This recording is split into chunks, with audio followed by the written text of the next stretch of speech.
Élèves de première S, bonjour. Voici une nouvelle leçon de physique nucléaire, la courbe d'Aston. Dans cette leçon, nous reverrons toutes ces notions qui figurent dans le BO. Stabilité du noyau, fission et fusion, loi de conservation, et nous concentrerons surtout notre attention sur l'aspect énergétique. Toutefois, aucune compétence attendue ne correspond à ce que nous abordons dans cette leçon, qui est donc hors programme. Il faut donc considérer celle-ci comme un approfondissement pour ceux qui s'intéressent à la physique et veulent en savoir plus. Considérons un noyau atomique contenant par exemple A égale 6 nucléons. Nous définissons le système comme l'ensemble des 6 nucléons.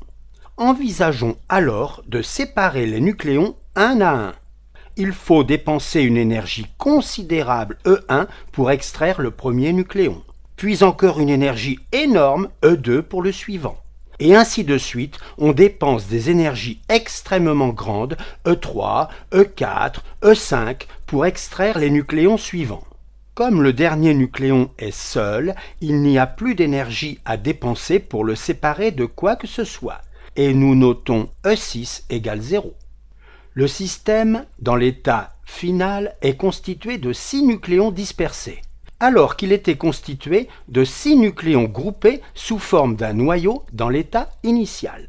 Pour passer de l'état initial à l'état final, il a fallu dépenser une énergie totale E tot, valant donc E1 plus E2 plus E3 plus E4 plus E5 plus E6 égale somme des EJ pour J variant de 1 à 6. Cette énergie totale qu'il a fallu fournir au noyau pour le dissocier en ses nucléons est par définition l'énergie de liaison que nous notons EL.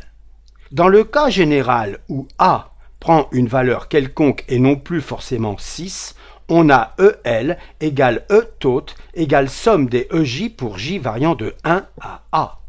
Même si nous gardons le schéma avec A égale 6, nous envisageons le cas général où le nombre de masses A est quelconque. Faisons un peu de place. Nous avons déjà vu que le système des nucléons dispersés contient plus d'énergie que le noyau, ou, comme nous l'avons vu dans une leçon précédente, également plus de masse, puisqu'il y a équivalence entre masse et énergie. Nous traçons donc un axe des énergies du système orienté vers le haut. Comme nous n'allons nous intéresser qu'à des variations d'énergie du système, le choix de l'origine des énergies est sans conséquence et nous décidons arbitrairement de prendre l'origine quand le système est dans l'état final. Donc EF égale 0 quand les nucléons sont dispersés. L'énergie du système dans l'état initial, EI, est donc négative et vaut EI égale moins E liaison égale moins EL. En effet, la variation d'énergie du système, delta E, égale EF moins EI, égale 0 moins EL, vaut donc EL positive. Le système a donc reçu l'énergie EL, l'énergie dépensée pour séparer les nucléons. Celle-ci est emmagasinée dans le système, dans l'état final, sous forme de masse. Considérons à nouveau le système constitué de 6 nucléons groupés en un noyau. Lorsque nous séparons les nucléons un à un, nous ne dépensons généralement pas la même énergie à chaque fois. Nous introduisons alors une nouvelle grandeur très utile, l'énergie de liaison moyenne par nucléon, égale à la somme des 6 énergies divisée par le nombre de nucléons 6. Le numérateur de cette expression est l'énergie de liaison EL par définition. Nous pouvons généraliser à un noyau contenant un nombre de nucléons quelconque A. Les énergies successives E1, E2, EJ, EK jusqu'à EA sont généralement différentes. L'énergie de liaison moyenne par nucléon est égale à EL divisé par A, soit somme des EJ pour J variant de 1 à A, le tout divisé par A. Il n'y a pas de notation spéciale pour cette grandeur, nous écrivons simplement EL sur A. Nous avons appelé état final l'état des nucléons dispersés, et état initial celui où les nucléons forment un noyau. Mais, si l'on veut généraliser, nous devons abandonner cette distinction puisqu'on peut envisager la transformation inverse où les nucléons dispersés, état initial, se rassemblent en un noyau, état final.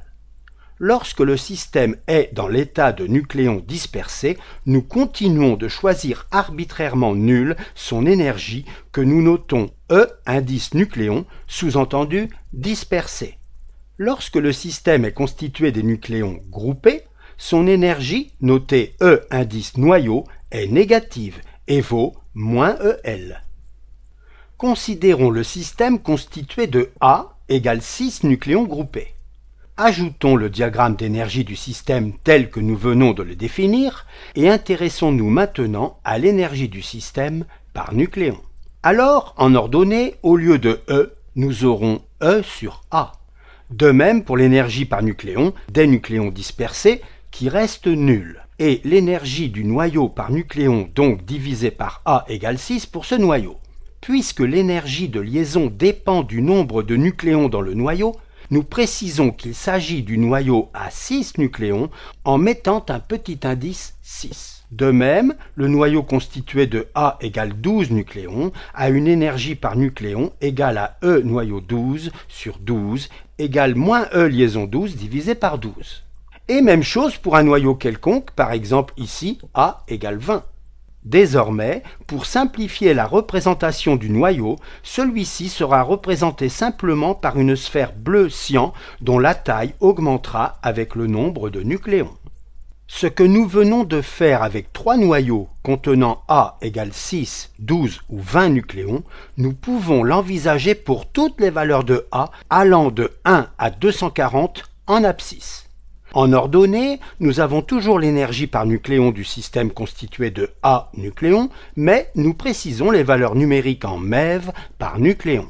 Il n'est pas possible de représenter tous les nucléides, ils sont beaucoup trop nombreux, seuls quelques-uns choisis parmi les plus abondants vont apparaître.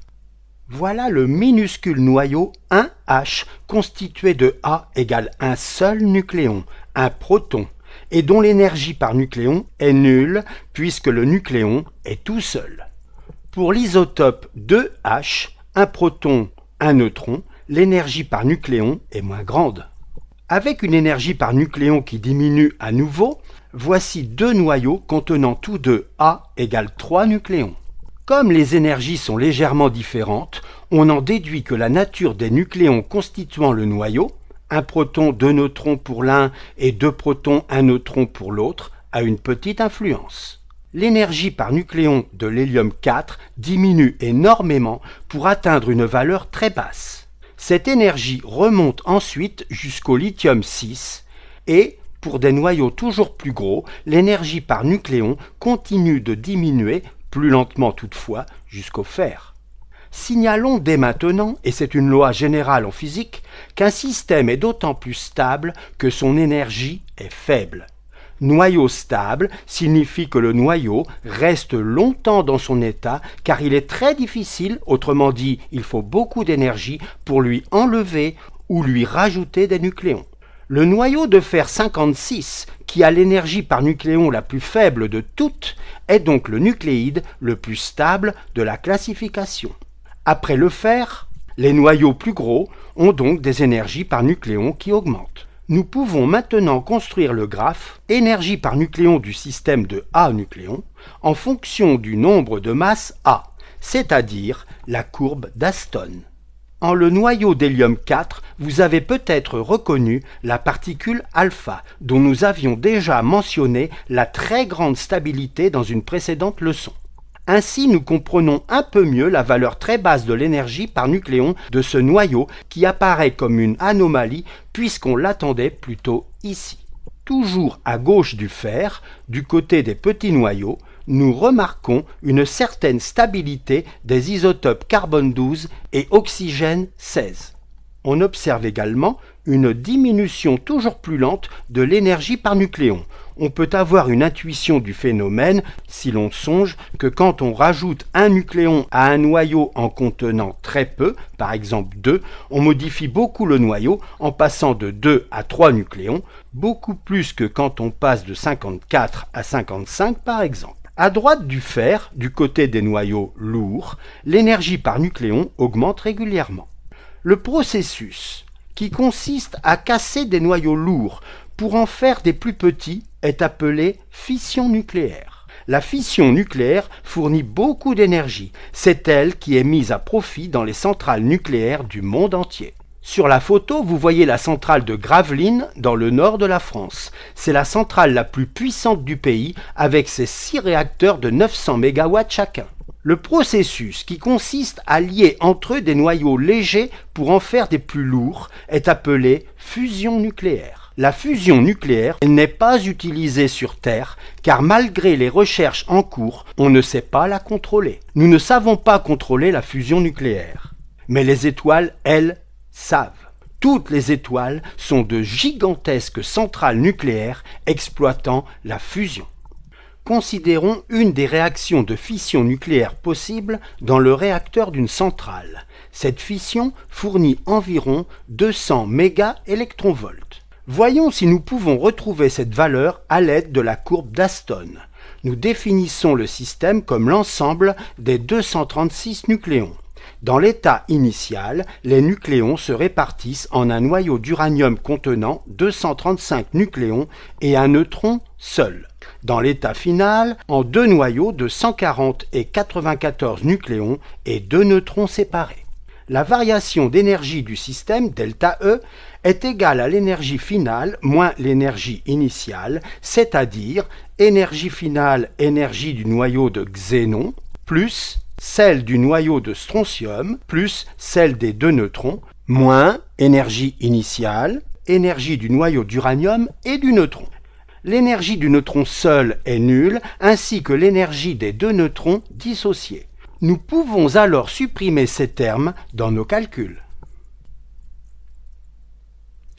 Faisons l'application numérique. Delta E égale énergie du xénon 140, que nous lisons sur la courbe d'Aston, soit moins 8,35 MeV par nucléon multiplié par 140 le nombre de nucléons, plus la même chose pour le noyau de strontium 94, moins 8,65 multiplié par 94, moins l'énergie du noyau d'uranium, moins 7,6 multiplié par 235. On trouve moins 196 MeV, ce qui est très proche de moins 200 MeV. La variation d'énergie du système étant négative, celui-ci a donc perdu de l'énergie, précisément celle qu'il a fournie à l'extérieur, c'est-à-dire à l'entreprise qui exploite le réacteur nucléaire. Terminons par l'étude de l'une des réactions de fusion nucléaire qui peuvent se dérouler à l'intérieur des étoiles. 2 noyaux d'hélium 3 fusionnent pour donner un noyau d'hélium 4 et 2 protons.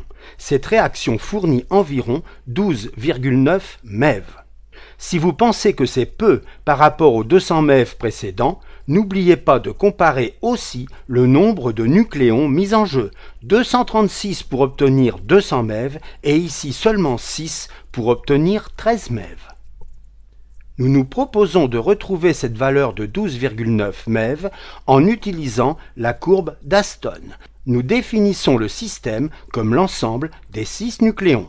Dans l'état initial, les 6 nucléons sont répartis en 2 noyaux d'hélium 3 et, dans l'état final, en un noyau d'hélium 4 et 2 protons. La variation d'énergie delta E du système, énergie finale moins énergie initiale, est égale à l'énergie du noyau d'hélium 4 plus 2 fois l'énergie du proton moins 2 fois l'énergie du noyau d'hélium 3. Les 2 protons étant dispersés, leur énergie est nulle et nous pouvons simplifier l'écriture. Faisons l'application numérique. Delta E égale pour l'hélium 4 moins 7,1 multiplié par 4, moins 2 fois, moins 2,6 multiplié par 3, l'énergie du noyau d'hélium 3. on trouve moins 12,8 MeV, ce qui est très proche de la valeur attendue, moins 12,9. La variation d'énergie est négative, le système et donc par voie de conséquence l'étoile a donc perdu de l'énergie, énergie fournie à l'extérieur, c'est-à-dire au reste de l'univers. La leçon est terminée, à bientôt!